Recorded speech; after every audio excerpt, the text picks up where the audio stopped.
लोकसभा चुनाव में पैसों का है सारा खेला। राजनीतिक दिग्गजों ने बहुत कम खर्चे में भी चुनाव जीता। कौन से है वो दिग्गज जिन्होंने सिर्फ 20,000 में जीत का परचम लहराया? राजनीति में कौन से दिग्गज ने बहुत नाम कमाया?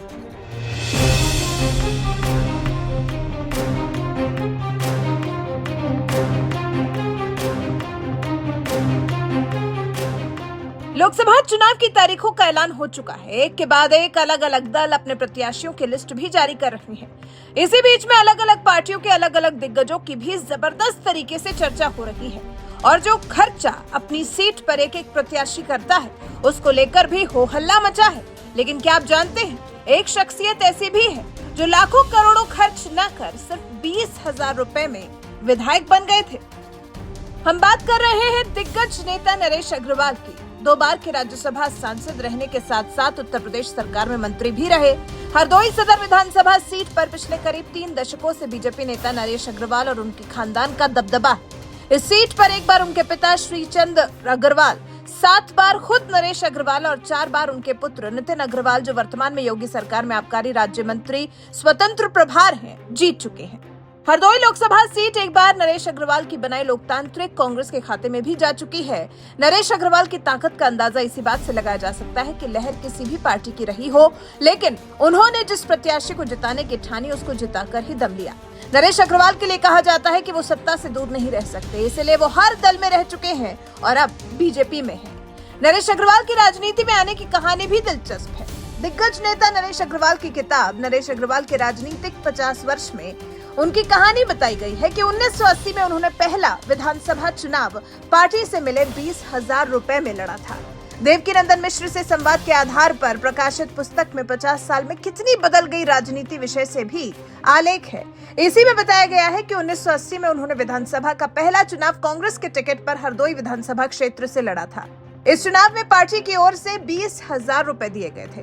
नरेश अग्रवाल ने यह भी बताया कि लोग राजनीति में पैसे को महत्व न दें, बल्कि देश की चिंता करें। पुस्तक में नरेश अग्रवाल ये भी कह रहे हैं कि नेताओं पर विकास निधि के कारण करप्शन के आरोप लगते हैं। 1980 के दौर में नेता सेवा के लिए आता था और पैसा पैदा करना उद्देश्य नहीं होता था।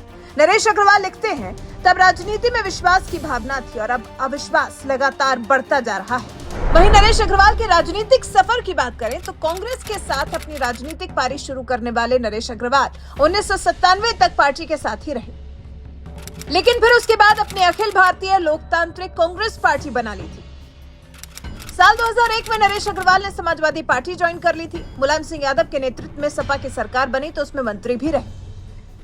2008 में सपा का साथ छोड़ मायावती की बसपा में चले गए। मायावती ने उन्हें साल 2010 में राज्यसभा सांसद बना दिया। 2012 में संसद का कार्यकाल खत्म होने के बाद वो फिर से सपा में आ गए। सपा के टिकट पर 2012 से 2018 तक राज्यसभा सांसद रहे। साल 2018 में समाजवादी पार्टी ने उन्हें राज्यसभा टिकट नहीं दिया तो उन्होंने फिर से एक बार पार्टी बदल ली। साल 2019 में नरेश अग्रवाल भारतीय जनता पार्टी में शामिल हो गए और तब से वो बीजेपी के ही साथ हैं।